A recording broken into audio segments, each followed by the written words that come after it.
नमस्कार दोस्तों, अपनी समझ 91 चैनल में आप सभी का हार्दिक स्वागत है। मैं बाल गोविंद। दोस्तों, आप लोगों ने भगवान और भक्त के संबंध को अच्छे तरीके से जाना होगा इस संसार को देखते हुए, और इतिहासों से भी बहुत सारी जानकारियां प्राप्त की होगी कि भक्त और भगवान का कितना प्रगाढ़ संबंध होता है।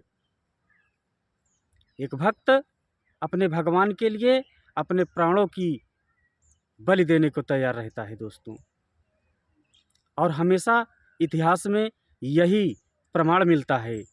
भक्त चाहे वो अमीर रहे हों, चाहे गरीब रहे हों, चाहे जिस तरीके के रहे हों, लेकिन वो अपने ईश्वर की बातों को लेकर के, ईश्वर की भक्ति को लेकर के, उनके कार्यों को लेकर के वो अपने बलिदान को भी करने को तैयार रहे।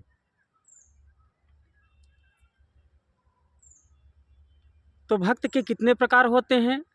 रामचरितमानस में कहा गया है दोस्तों कि राम भगत जग चारि प्रकारा, ज्ञानी मोहि विशेष प्यारा। यानी जग में भगवान के भक्त चार प्रकार के होते हैं, और उसमें भगवान को वही प्यारे होते हैं जो ज्ञानी होते हैं। भक्त कितने प्रकार के होते हैं?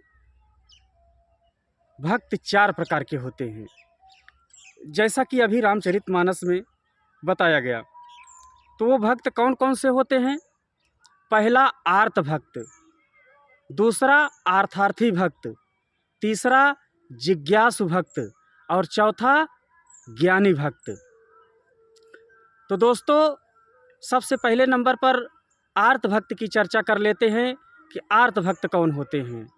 आर्त भक्त वह भक्त है जो किसी आधि व्याधि, भूत प्रेत, अज्ञात अथवा लाइलाज बीमारी या शरीर की मृत्यु की डर से डरा हुआ प्रभु की शरण में आता है, वह आर्त भक्त कहलाता है दोस्तों। और दूसरे प्रकार के भक्त होते हैं दोस्तों अर्थार्थी भक्त। अर्थार्थी भक्त कौन होते हैं? वह भक्त जो अपने बिजनेस व्यापार को बढ़ाने के लिए, जो कर्ज चुकाने के लिए, रोजगार प्राप्त करने के लिए, इन सब चीज़ों को प्राप्त करने के लिए जो भक्त प्रभु के दरबार में आते हैं और वहाँ पर आकर नमस्कार करते हैं, ये अर्थार्थी भक्त कहलाते हैं दोस्तों। ऐसे भक्तों को अर्थार्थी भक्त कहा जाता है। और इच्छा इनकी भी पूरी होती है, जो कुछ भी इनकी मांगन होती है, इच्छा इनकी भी पूरी होती है। लेकिन ये दोस्तों आर्त भक्त और अर्थार्थी भक्त बस इसी तक सीमित रह जाते हैं। अगला भक्त दोस्तों जिज्ञासु भक्त होते हैं। तीसरे नंबर पर जिज्ञासु भक्त आते हैं। और जिज्ञासु भक्त जो होते हैं परमात्मा को जानने की इच्छा रखते हैं। इनमें से कुछ परमात्मा की दीक्षा भी लेते हैं, लेकिन दोस्तों इनका कुछ ऐसा कारण होता है कि कुछ अंतःकरण की जो अस्वच्छता होती है, उस अस्वच्छता के कारण ये लोग श्रवण ज्ञान तक ही सीमित रह जाते हैं। केवल सुने और जो सुन करके जो मनन हुआ उसी तक सीमित रह जाते हैं।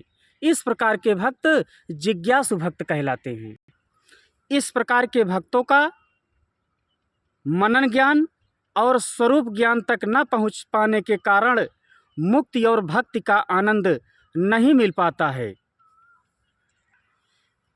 हृदय में सबके लिए प्रेम, सबके लिए आनंद का उदय होने पर भक्ति बनती है दोस्तों।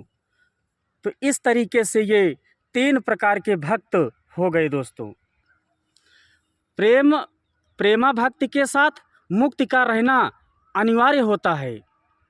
जैसे जल थल के बिना नहीं रह सकता दोस्तों, इसी प्रकार भक्ति भी जो होती है मोक्ष के बिना नहीं रह सकती। जिस तरीके से जल जो होता है, अगर थल ना रहे तो जल नहीं रह पाएगा, इसी तरीके से जो भक्ति होती है वो मोक्ष के बिना नहीं रह सकती है दोस्तों।